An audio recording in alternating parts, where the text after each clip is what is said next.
Porque la palabra de Dios es viva y eficaz y más cortante que toda espada de doble filo, y penetra hasta partir el alma y el espíritu, las coyunturas y los tuétanos, y discierne los pensamientos y las intenciones del corazón. Por eso es de que la palabra de Dios aflige, por eso es de que no queremos leer la escritura, y por eso es que le damos la espalda a la verdad de Dios y nos vamos en pos de fábulas demoníacas que llevan a la gente al infierno, que no glorifican ni traen honra al Dios creador del cielo y de la tierra, al Dios de Abraham, de Isaac y de Jacob. Y el Señor en amor nos está diciendo: ya me cansé, estoy aburrido. Despiértate tú que duermes y te alumbrará Cristo. Eso es lo que la palabra de Dios dice. Pero como penetra hasta lo más profundo y convence con el espíritu, y pretende la palabra cambiar nuestro ser, porque es viva y eficaz y más cortante que una espada de doble filo. Dice la escritura que de la boca del Señor sale una espada de doble filo que penetra a lo profundo. Y esa palabra, cuando toca el error doctrinal de la iglesia de hoy día, y cuando ha tocado el error doctrinal de la iglesia de siempre, duele, ofende, aflige. Y tristemente muchos dicen: no, ¿para qué? No, yo no quiero nada con eso. Yo prefiero quedarme con mi fábula. Yo prefiero quedarme con mi deidad pagana, a quien Dios detesta. Cuando dijo: no te harás imagen ni ninguna semejanza de las cosas que están arriba, ni abajo de la tierra, ni sobre la tierra, ni debajo de las aguas del mar. No te postrarás a ellas, ni las honrarás, ni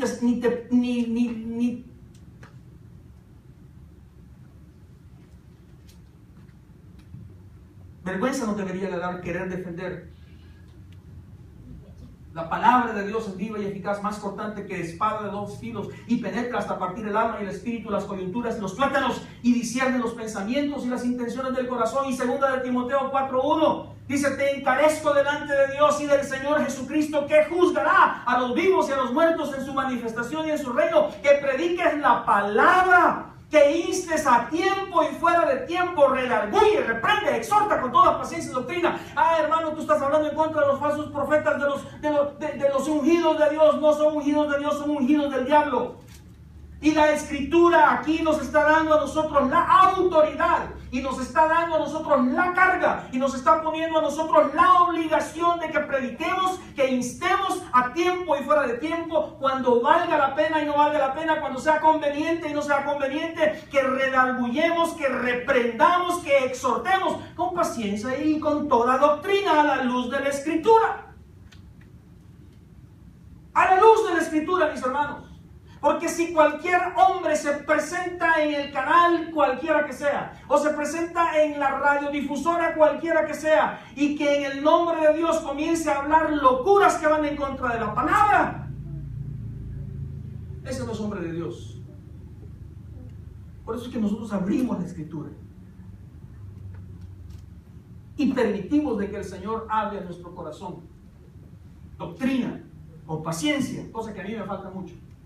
Pero por eso es que el Señor los va a levantar a ustedes para que hagan vallado en contra de los falsos profetas, y ustedes van a utilizar más paciencia y más amor, cosa que quizás a mí me hace falta mucho, cosa que confío en el Señor, que el Señor transforme y que cambie. Pero lo hago porque en realidad he llegado a ciertas conclusiones, y de eso voy a hablar al final del estudio. Prediquemos la palabra, que instemos a tiempo y fuera de tiempo. No olvidemos que la ley de Dios, que no se nos olvide que cuando hablamos de palabra, cuando el Señor reclama que le demos, que hemos dicho de qué sirve la palabra, cuando decimos de que la palabra aflige y que no me va a motivar al cambio y no voy a servir a Dios, cuando estamos diciendo la palabra, estamos en realidad hablando de la ley de Dios. Su palabra es el Torah. Torah, ley, significa instrucción en la justicia de Dios. Eso es lo que significa Torah. Eso es lo que significa la ley de Dios. Cuando la Escritura dice de que en su ley medita de día y de noche, está hablando de que aquel varón que no anduvo en consejo de malos, ni estuvo en camino de pecadores, ni en silla de escarnecedores se ha sentado, y que medita en la instrucción de la justicia de Dios. En eso se deleita, en eso medita, en eso vive de día y de noche. Así que no olvidemos de que cuando hablamos de la palabra, estamos hablando de la palabra viva y fuerte y eficaz que el Señor nos dio en el desierto a través de Moisés. La Biblia, la palabra de Dios, la Escritura santa del Señor. El Salmo 1, ya lo tratamos de recordar así parafraseando, pero dice que en la ley de Jehová está su delicia, y en su ley, en su Torah, en la Biblia, medita este hombre de día y de noche. Meditar en la palabra de Dios buscando sabiduría divina, para que haya de parte del Espíritu un temor santo de Jehová que nos lleve al conocimiento de Él y al conocimiento de todas las cosas. Porque el principio de la sabiduría es el temor de Jehová, y el temor de Jehová no viene únicamente por conocer a Jehová, leyendo la Escritura, conociendo la Escritura, y no solamente leamos la Escritura para decir yo leo la Escritura años tras años, o la leo 20 veces al día. Dice la Escritura que no seamos simples oidores de la palabra, o lectores de la palabra, o memorizadores de la palabra, pero que encima de leerla, de memorizarla, que la vivamos. Ese es el reto que el Señor le hace a la iglesia de hoy. Ese es el reto que el Señor le ha venido haciendo a la iglesia desde el día 50 después de la Pascua, cuando en Shavuot o Pentecostés el Señor derramó sobre toda carne de su Espíritu Santo para organizar la iglesia. La iglesia es un misterio. La Escritura dice que la iglesia es un misterio escondido para Israel, porque durante las edades Dios tenía un arreglo con Israel y los descendientes de Israel o Jacob. Pero el Señor, en su misericordia para alcanzar a las naciones, mientras Israel le dio la espalda, a los suyos vino, mas los suyos no le recibieron. Entonces el Señor, por su gracia, abrió el período que se llama la plenitud de los gentiles, para que el último gentil que estaba escrito y que está escrito en el libro de la vida desde antes de la fundación del universo, cuando el último de los gentiles llegue al conocimiento del Mashiach israelita o judío, entonces se va a cerrar ese período y viene el rapto de la iglesia y la gran tribulación. Ay, hermanos, gloria sean dadas a Dios de que el tiempo se acerca. Y el hecho de que aparezcan payasos en la radio y payasos en la radio y que se levanten payasos en los falsos púlpitos es señal de que el tiempo está a las puertas. Y el que quiera oír y que tenga oídos, oiga lo que el Espíritu de la palabra tiene para la iglesia. En la ley medita, en el Torah medita, en la Escritura medita, en la Biblia medita de día y de noche. El resultado es de que este varón, esta mujer, será como árbol plantado junto a corrientes de agua, que da su fruto a su tiempo y su hoja no cae, y todo lo que hace prosperará. Pero no le demos énfasis a que en todo lo que hace prosperará. Demos énfasis a que en la ley de Jehová está su delicia. La delicia del hombre.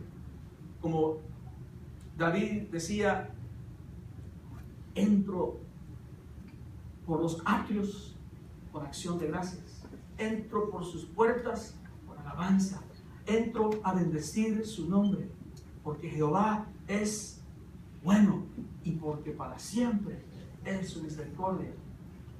El salmista en el Salmo 19 nos recuerda a nosotros que la ley, el Torah, la palabra de Dios, la instrucción que Dios nos ha dado para que comprendamos su justicia y que comprendamos su sabiduría. Dice, la ley de Jehová es ¿qué?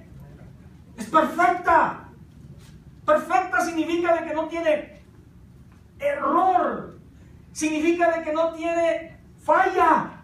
Que no hay una cosa equivocada en la ley del Señor.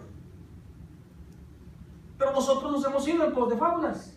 Nosotros queremos celebrar a Saturno, nosotros queremos celebrar a Inti, nosotros queremos perpetuar el error de nuestros antepasados que no conocían a Dios, que no tenían herencia con las promesas que Dios le había hecho a Israel y que son nuestras ahora, no porque el Señor se haya olvidado de Israel, sino porque el Señor nunca se olvidó de las naciones. Y cuando le dijo a Abraham de que en él iban a ser benditas todas las naciones, ahí entramos nosotros que somos pitiles, ahí entran ustedes que son aztecas y ahí entran ustedes que son quechuas.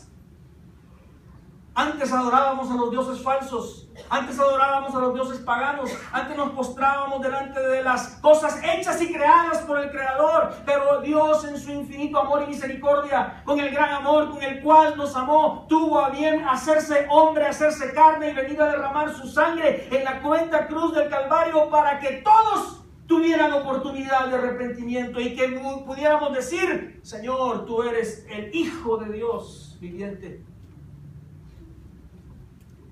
La ley de Jehová es perfecta, que convierte el alma. Si la Escritura no hablara de que tuviese que convierte el alma, estaría implicando de que el alma no necesita convertimiento. Pero porque